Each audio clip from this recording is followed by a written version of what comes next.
لیکن میں اس بحث میں نہیں پڑھتا، میں اصل میں بات یہ کلیئر کرنا چاہتا ہوں یہاں پہ کہ قطعاً حضرت مسیح صاحب نے یہ لفظ مسلمانوں کے لیے استعمال نہیں کیے۔ یہ لفظ حضرت مسیح صاحب کی ساری کتب میں صرف 2 جگہ استعمال ہوئے، ایک کتاب نور الحق میں، دوسرا آئین کمالات اسلام میں۔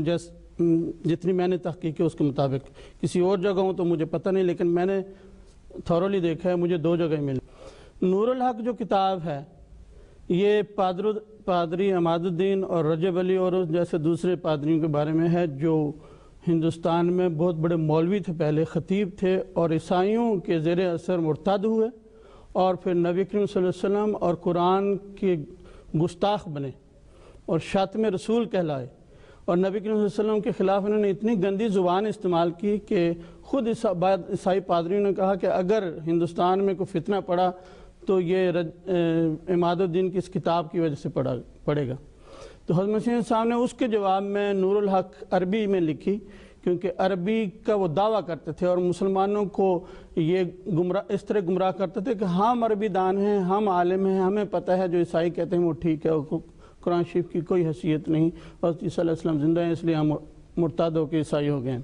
تو حضرت مسیح صاحب نے یہ کتاب خاص طور پہ ان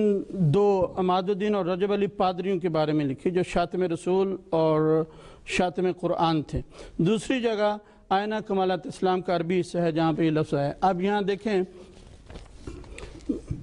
یہ دیکھیں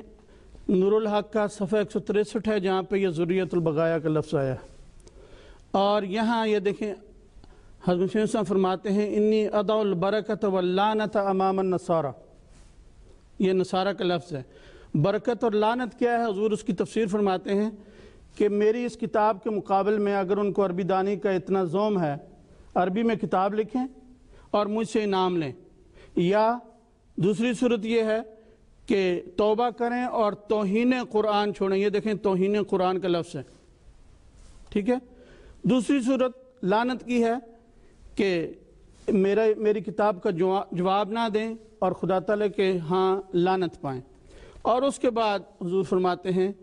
کہ وَعْلَمْ أَنَّ كُلَّ مَنْ هُوَ مِنْ وُلْدِ الْحَلَالِ وَلَيْسَ مِنْ ذُرِّيَّةِ الْبَغَايَا وَنَسْلِ الدَّجَّالِ فَيَفْعَلُ أَمْرًا مِنْ أَمْرَيْنِ۔ حضور فرماتے ہیں کہ میں نے چیلنج ان کو کر دیا ہے، اگر یہ ذریت بغایا اور دجال کی نسل نہیں ہے تو ان دونوں میں سے ایک چیلنج ضرور قبول کر لیں گے۔ تو ثابت ہوا کہ عیسائیوں کے خلاف حضرت مسیح صاحب نے یہ لفظ استعمال کیا ہے، اور عیسائیوں میں سے بھی ان کے وہ پادری جو بڑے ظالم قسم کے لوگ تھے اور انہوں نے نبی کریم صلی اللہ علیہ وسلم اور قرآن کی شان میں نہایت درجہ گستاخی کی تھی۔ دوسری کتاب ہے